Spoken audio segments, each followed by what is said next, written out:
Kalau ini ya, yang dialog seminggu yang lalu itu, Heri Pras dengan Gus Adjir. Kalau Gus Adjir itu orang alim, Heri Pras ini ahli silat sebenarnya.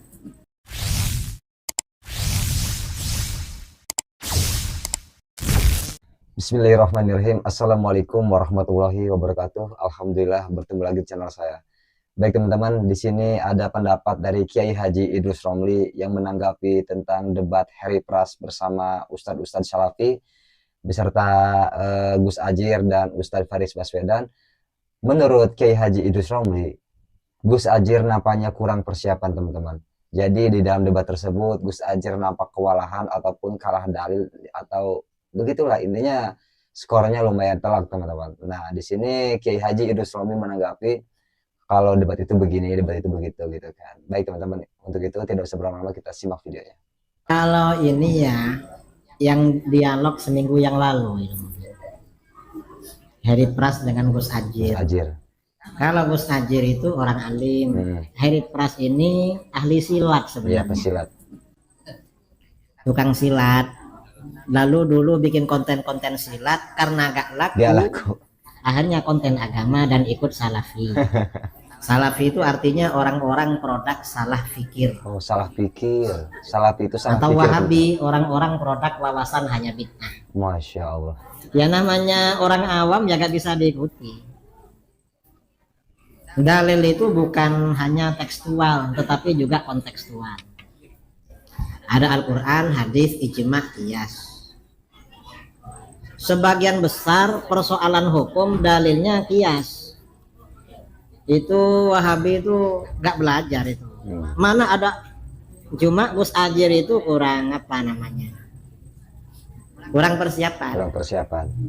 Saya setelah Gus Adjir debat dengan Heri Pras, telepon dari mana-mana minta komentar dari saya. Oh, baru permintaan komentar di forum malam ini. Padahal saya tiap hari kan ceramah di mana-mana. Sebelum kesini kemarin di Pagar Alam 4 hari, Palembang 4 hari, lalu Batam 3 hari, baru kesini. Gak ada yang nanya mengomentar itu. Kan ada yang minta mana dalil Al-Quran dan hadis. Itu permintaan keliru. Mestinya minta mana dalilnya. Dan dalil itu gak bisa dibatasi dengan Al-Quran dan hadis. Karena dalil Al-Quran, hadis, ijma', qiyas. Makanya ketika Mu'adz bin Jabal mau diutus menjadi hakim ke Yaman, ditanya oleh Rasulullah SAW, "Idza 'arada laka qada'un fabima taqdi?" Kalau ada keputusan harus kamu ambil, kamu keputusan dengan apa? Kata Mu'adz, "Aqdi bi kitabillah." Saya putuskan dengan apa yang ada di Al-Quran. Lalu Rasulullah tanya, "Fa illam tajid fi kitabillah." Kalau gak ada di Al-Quran, fa bi sunnati Rasulillah. Saya putuskan dengan apa yang ada di dalam sunnah. Oleh Rasulullah ditanya, kalau di Al-Quran dan sunnah gak ada, gimana? Kata Mu'adz, "Ajtahidu bi ra'yi." Saya berijtihad dengan pendapat saya. Nah, ijtihad itu ya qiyas.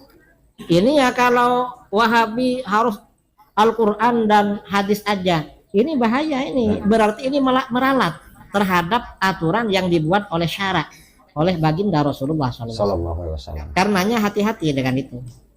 Tadi ketua MUI nelpon saya. Oh, ditelepon ketua MUI. Ketua umum MUI nelpon, nanya.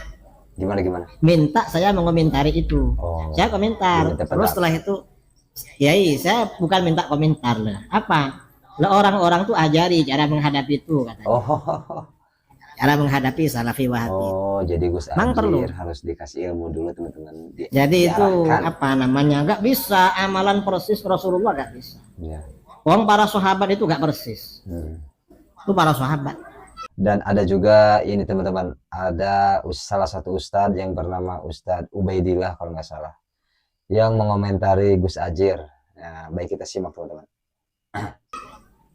Benarkah para sahabat Nabi ngalah berkah di kuburan? Setelah menonton debat antara kubu Heri Pras dan Gus Adjir, saya di sini ingin menyampaikan kritik untuk Gus Adjir Ubaidillah. Mumpung namanya sama-sama Ubaidillah ini. Saya sering dibilang keluarganya jenengan. Mohon izin saya di sini akan menyampaikan dengan santun sebisa mungkin, karena Gus Adjir menyebut kira-kira ada 5 sahabat Kalau mungkin kurang itu bisa ditambahkan ya. Yang beliau nukil riwayatnya ngalap berkah ke kuburan. Saya jelaskan dengan singkat sekali. Versi panjangnya di YouTube saya. Di riwayat Malik Ad-Dar, di mana datang seseorang atau paceklik kepada makam Nabi mengucapkan ya Rasulullah dan minta kepada Nabi untuk minta hujan. Riwayat ini sebenarnya bermasalah. Kita bisa lihat dalam 3 poin berikut. Pertama, sanadnya disebut mursal oleh sebagian ulama di abad ke-5. Dan Malik Ad-Dar sendiri ini disebut sebagai majhul al-hal. Nah, rinciannya tidak di sini ya. Dan lelaki yang mengucapkan doa ini, wahai Rasulullah sudah meninggal, lelaki ini juga majhul. Jadi double nih majhulnya nih. Riwayat seperti ini nggak bisa diambil sebagai hujjah. Majhul ini teman-teman kalau nggak tahu artinya adalah tidak diketahui keadaannya, apakah dia adil terpercaya dan kuat hafalannya. Kedua, riwayat Aisyah menyebutkan agar mereka membuka atap dari kuburan Nabi, katanya ngalap berkah supaya hujannya turun. Secara sanad ini juga bermasalah. Ada 3 periwayat yang terkritik pada Abu Nu'man, Sa'id bin Zaid, dan juga Amr An-Nukri. Lebih detailnya tentang ini, semua pembahasan sanadnya ada di video saya, ketik kata video di komentar bagi yang mau. Dan secara historis, di riwayat Bukhari dan Muslim, kamarnya Aisyah itu sudah ada lubangnya. Kenapa masih harus dibuka lagi? Jadi bertentangan dengan fakta sejarah. Dan yang ketiga, secara makna, tidak ada dinukil di riwayat itu para sahabat yang berdoa atau tabarruk secara khusus atau ritual-ritual lainnya. Yang ketiga, riwayatnya Fatimah mengambil tanah dari kuburan Nabi setelah beliau dikuburkan, lalu diletakkan di matanya. Konteksnya Fatimah lagi menangis karena baru ditinggal Nabi, lalu mengucapkan bait-bait syair. Ini juga terkritik dari 3 poin. Pertama, riwayat ini baru ada di abad ke-6 Hijriyah. Sebelumnya tidak pernah ada. Silahkan boleh dikoreksi Gus Ajir. Yang pertama meriwayatkan ini Ibnul Jauzi. Kalau ada sebelumnya boleh disampaikan kepada saya. Jarak sekian lama kenapa tidak disebutkan dalam riwayat-riwayat para ulama yang lain? Kemudian syair tersebut yang disebutkan oleh Fatimah itu penisbatannya bukan hanya kepada Fatimah tapi juga beberapa penyair yang datang setelahnya, sehingga dikritik oleh para ahli syair sendiri. Dinafikan kenisbatan atau kesohihannya, termasuk yang mengingkari adalah Imam Adz-Dzahabi. Syair ini milik penyair lain, bahkan penyair Syiah. Dan di dalam sanatnya itu banyak yang terputus sanatnya. Ditambah periwayat yang majhul, tidak dikenal. Yang keempat, riwayatnya menyebutkan Abu Ayyub meletakkan wajahnya di atas kubur Nabi. Ini juga terkritik dalam 2 poin. Pertama, dari segi sanatnya pada Katsir bin Zaid dan Daud bin Abi Saleh. Saya jelaskan dengan rinci di video saya yang panjang ya. Saya siapkan buat Gus Ajir kritiknya secara panjang, mungkin 30-40 menit. Saya bahas semua riwayat ini. Lalu dari segi makna, katakan ini riwayatnya sahih, katakan, anggap saja sahih. Kalau kita lihat itu tidak ada bentuk tabaruk sama sekali, tapi menunjukkan beliau sedang berduka karena melihat pemerintahan saat itu sedang rusak. Beliau rindu dan sedih ingin kembali ke zaman Rasulullah. Dan itu terlihat dari kata-katanya. Panjang lengkapnya saya jelaskan di video yang panjang. Teman-teman yang tertarik bisa ketik kata video di kolom komentar, kami kirimkan linknya. Ini semua adalah kritik yang saya harap masih santun, ilmiah. Dan saya berterima kasih kepada Gus Ajir kalau mau menyampaikan kritiknya juga, bukan untuk ranah debat dan adu menang, tetapi saya akan fokus hanya pada 4 riwayat ini. Loh, yang kelima Ibnu Umar kapan? Ini khusus untuk Ustadz Faris Baswedan, terutama dalam pembahasan ucapan Imam Ahmad bin Hambal yang beliau anggap itu mendukung praktek ngalap berkah. Baik teman-teman, itulah tadi yang pertama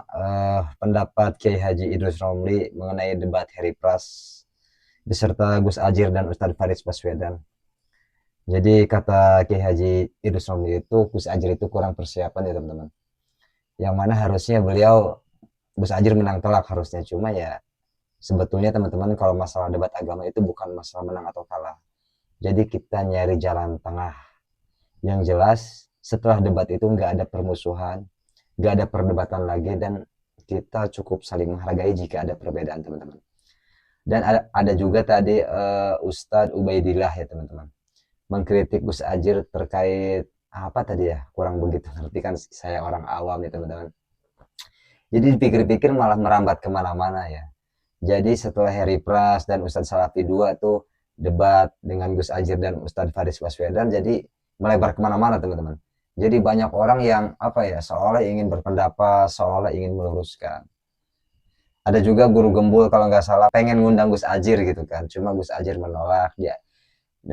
Dengan alasan kata Gus Ajir, saya kurang suka dengan guru gembul karena telah menyebutkan kami menyerahkan buzzer, padahal kami sendiri ke Jakarta naik kereta. Jadi tuduhan-tuduhan tanpa mendasar mungkin kata Gus Ajir itu yang nggak bikin enak di hati teman-teman. Yang jelas setelah debat ini jadi kemana-mana ya teman-teman.